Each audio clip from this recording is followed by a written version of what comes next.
Morning, guys. Just shooting a little video to show you this job spec out here, the scope of this job. We got 3 ladders right here, man, and we're on the side of a cliff.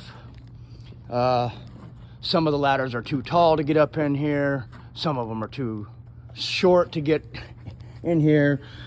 And this place ain't been painted in 20 years, probably. We're having to scrape all this paint. What happens is, over time, the drywall glue and the glue in the paint, it just dissipates and it just falls. Okay, so all this stuff was I literally ran my knife across it and it just crumbled off, you know. So you got to get down, you got to scrape down to where it won't fall off no more. You see, not all of it's scraped, but not all it has to be. And then we skip it, and then you have to wait a day to let it and then prime it and paint it, you know. And this is the shit, or sorry, this is the stuff we have to clean up, man. It's just and we're at the Point Hilton Resort, so none of this stuff flies in the desert, you know.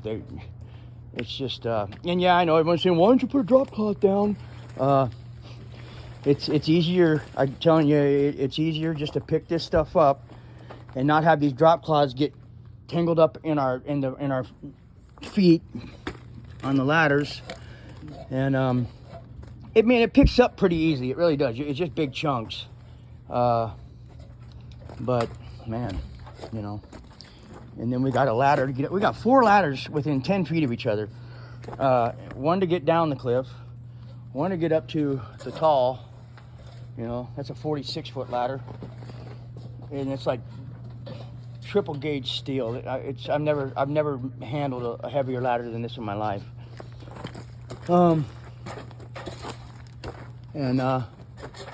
Anyways, I got the ladder tied off. You see, it's tied off here to the balcony, and I could tie it off to, and it feels pretty good. We got the ladder leveler on it right here.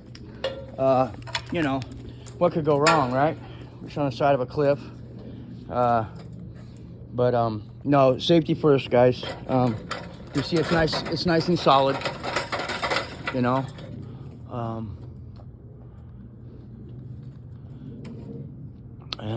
Yeah, so anyways, just thought I'd share this with you.